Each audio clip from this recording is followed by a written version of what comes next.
The Legend of the Watermelon by Vietnamese Classical Tales. Brought to you by TellStory.net. Stories from around the world. Long ago, in the days of the Home Kings, a young orphan boy was brought to the royal palace and raised as one of the king's own. He was given the name My Tien, and as he grew into a fine young man, clever, capable, and kind, the king came to favor him above many at court.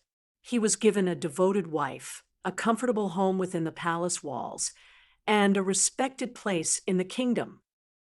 My Tien worked hard and was grateful, but one night at a grand royal feast, when the nobles praised his good fortune, he smiled and spoke from the heart.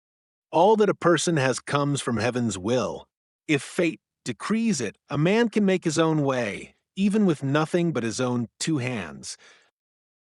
His words were sincere, but jealous courtiers saw their chance. They hurried to the king with a twisted version of the story. Your Majesty, your adopted son claims he owes nothing to your generosity. He boasts that he needs no one's help. The king was hurt and angry.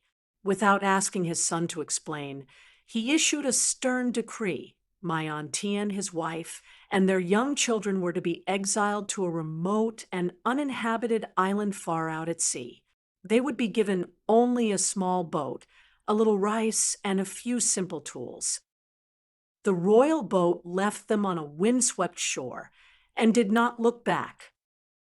Life on the island was desperately hard at first.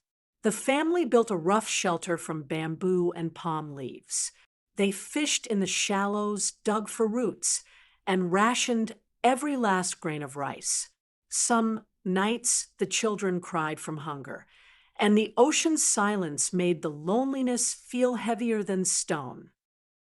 But My Tien refused to give in to despair. Heaven has not abandoned us. Let us work and see what this island offers. One afternoon, a flock of birds came swooping over the island from the south. As the birds wheeled overhead, something fell from among them, a scattering of small, dark seeds drifting down to the earth. My Tien picked one up, turned it over in his fingers, and brought it to the freshwater spring near their shelter. He planted the seeds carefully and watered the shoots day after day. The vine that grew was unlike anything he had ever seen. It spread across the ground and put out large, round fruits striped in deep green.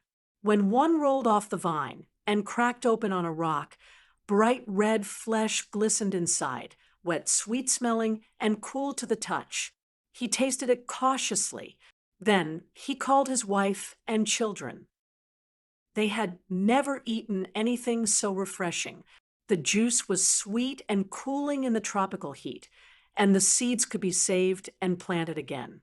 What the birds had dropped was nothing less than a gift. My Tien tended the vines faithfully, and before long the little island was covered in the round, striped fruits. There was more than the family could ever eat. So he came up with a plan. He carved his name and the island's whereabouts into the thick rind of the largest melons. Then, one by one, he set them adrift on the outgoing tide. Weeks later, a passing trading vessel discovered a melon floating far out at sea. The sailors pulled it aboard, cut it open, and marveled at the sweet red flesh inside. Then they found the carved inscription. They brought the news back to the mainland, and word made its way, in time, to the royal court. When the king heard that his exiled son had survived, discovered a wonderful fruit, and had found a way to send word home rather than drowning in bitterness, something shifted in his chest. He gave the order for a royal ship to set sail at once. The delegation found My Tien calm and unhurried, tanned from his years of labor, surrounded by rows of green vines, and a family that had held together through every hardship. He greeted them without anger and harbored no grudge. He returned to the mainland with his family, carrying seeds for farmers across the kingdom. The fruit spread quickly and was soon loved everywhere for its cool sweetness on a hot day, people calling it Dua Hao, and it has been beloved in Vietnam ever since. And when families gather on sweltering summer afternoons to share slices of watermelon, some still remember the man who planted seeds on a desolate shore and trusted that the tide would carry his story home.